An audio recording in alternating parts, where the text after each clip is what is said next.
Hamann and Benson, a vision for your future. Le journal des stratèges. Boris Kalt.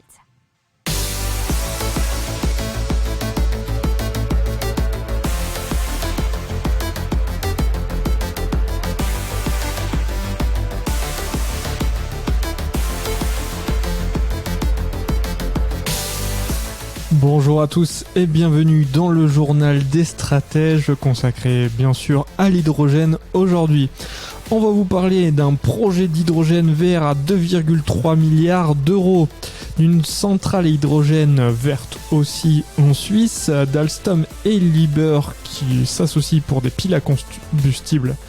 On va vous parler aussi de Toyota, de Taxirail, les trains autonomes qui roulent à l'hydrogène, d'investissement d'hydrogène vert en Namibie, mais aussi d'Engie et Masdar aux Émirats Arabes Unis.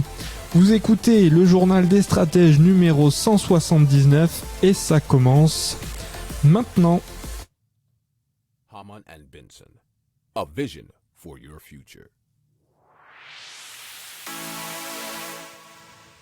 Le journal des stratèges. Et donc on commence tout de suite avec Iberdrola et H2 Green Steel. C'est un énorme projet d'hydrogène vert à 2,3 milliards d'euros. Le fournisseur d'électricité espagnol Iberdrola s'associe donc au spécialiste suédois de l'acier décarboné H2 Green Steel pour développer une installation à hydrogène vert d'une capacité d'électrolyse de 1 gigawatt. La centrale sera installée en Espagne et la production devrait commencer en 2025 ou 2026, nous dit France TV Info.fr. Les deux entreprises ont prévu de s'en servir pour produire sur place 2 millions de tonnes de minerai de fer. Et pourquoi ? Puisque le stockage et le transport de l'hydrogène, alors peut-être compliqué, donc ils vont le faire sur place. D'accord, bon, je suis pas forcément super d'accord avec l'article, mais effectivement, pourquoi pas. Alors le projet conjoint devrait accélérer la commercialisation d'électrolyseurs plus grands et plus sophistiqués, rendant l'hydrogène vert plus compétitif, et c'est ce qu'on lui souhaite. Hamann and Benson, a vision for your future. Le journal des stratèges. Allez, on passe à Hydrospeeder, une centrale à hydrogène vert suisse. Alors, c'est à côté de la ville de Niedergosgen. Pardon pour les habitants de Niedergosgen si je prononce pas très bien. Ça se trouve en Suisse alémanique et c'est là que la première centrale de production du pays a été construite. Alors l'énergie pour produire le carburant provient de la centrale hydraulique voisine, soit une énergie verte sans émission de carbone. 5 turbines sont à l'œuvre à l'intérieur de la centrale pour la faire tourner, c'est ce que nous dit toujours France TV Info. Une partie de l'énergie produite est spécialement dédiée à la production de l'hydrogène qui va être destinée à la décarbonation du trafic des poids lourds, puisqu'effectivement l'hydrogène, une fois qu'il a été produit, est ensuite stocké dans des conteneurs qu'un camion vient charger quotidiennement, puis ensuite les 8 stations-service avec cette production suffisante pourront être ravitaillées à environ 50 camions. Et l'objectif, c'est de faire rouler 1600 poids lourds en 2025. Hamann and Benson, a vision for your future. Le journal des stratèges. Allez, Alstom qui continue donc ses associations dans le monde de l'hydrogène puisqu'ils se sont associés avec Liebherr. C'est une entreprise basée à Toulouse qui développe notamment une technologie de compresseur à air particulièrement adaptée aux piles à combustible à hydrogène. Il s'agira d'optimiser les systèmes de piles à combustible à hydrogène et entre autres d'améliorer la fiabilité et la durabilité des piles à combustible, d'augmenter leur puissance massique et volumique et de réduire le coût de ce type de solution. Alors, pour rappel, l'industriel français Alstom multiplie les partenariats afin de renforcer sa position de leader dans le train à hydrogène, dont le développement en Europe est rapide.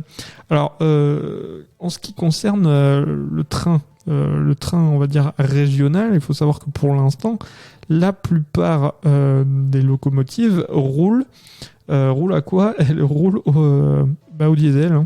Elles roulent pas à l'hydrogène. Et donc, dans une vision décarbonée du futur, l'hydrogène sera peut-être meilleur. Hamann and Benson, a vision for your future.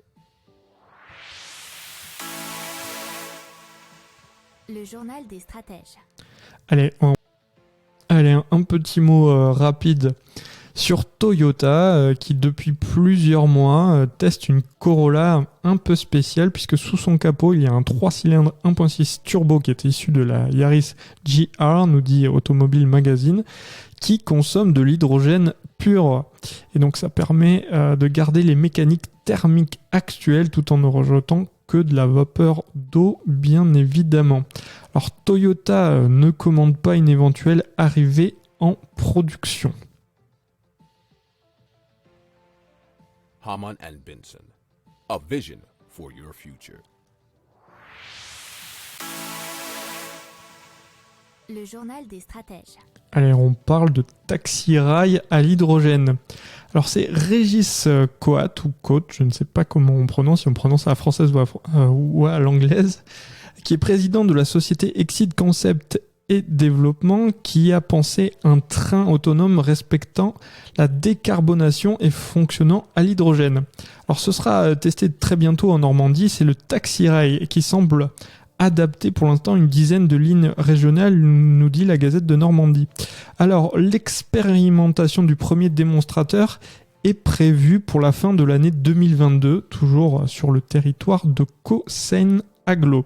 Il faudra attendre 2024 pour que le taxi-rail soit commercialisé et 2025 pour que sa mise en service soit effective. Alors il a une cabine d'une capacité maximum de 40 personnes et comporte 7 places assises. Une de ses spécificités, c'est qu'il y a de l'intelligence artificielle qui se charge de définir les horaires les plus pertinents en fonction des besoins des voyageurs. Alors la société a fait le choix d'un hybride hydrogène autonome sur une journée d'activité. Alors c'est un hybride série puisque c'est un véhicule électrique sur batterie avec un prolongateur d'autonomie, une pile à combustible fonctionnant à l'hydrogène. Les modules auront le plus haut niveau d'autonomie ferroviaire, ça soit le GOA 4 ou GOA4, je sais pas, à voir, faut prononcer à la française ou à l'anglaise, permettant de parcourir jusqu'à 500 km. Et donc sa spécificité, c'est vraiment... Si vous pouvez voir en vidéo un peu plus, c'est que vraiment il roule tout seul. C'est quand même assez spectaculaire. Hamann and Benson, a vision for your future. Le journal des stratèges. Donc on passe à Hyphen Hydrogène Énergie qui investit en Namibie pour l'hydrogène vert. Et ce que nous dit Marco Raffinetti, directeur général de la société, c'est que ce site fait partie des 5 meilleurs au monde qui combinent à la fois le vent et le soleil pour la production d'hydrogène vert à bas coût. Et la production de l'énergie verte devrait être principalement exportée vers les pays d'Europe. Parmi, nous rappelle le journal RFI.fr, parmi les plus gros producteurs de CO2, et vers son voisin, l'Afrique du Sud.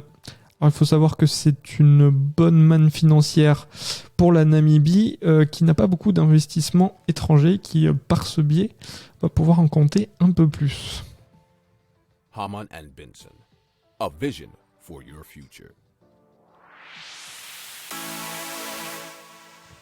Le journal des stratèges. Et effectivement, Engie et Mazda ont annoncé vendredi la conclusion d'une alliance stratégique afin de développer un pôle d'hydrogène vert aux Émirats Arabes Unis pour lequel ils prévoient un investissement d'environ 5 milliards de dollars, soit environ 4 milliards d'euros. L'objectif des deux entreprises, c'est de déployer des projets d'une capacité d'au moins 2 gigawatts d'hydrogène décarboné, et cela d'ici 2030. Alors Masdar agira comme investisseur et développeur de projets d'énergie renouvelable, tandis qu'Engie comme leader dans le déploiement de l'hydrogène bas carbone, ont précisé les deux groupes dans un communiqué. Hamann Benson. A vision for your future. Le journal des stratèges. Et voilà, c'est terminé pour aujourd'hui. Je vous souhaite une excellente fin de journée et je vous dis à demain pour plus d'infos. Ciao!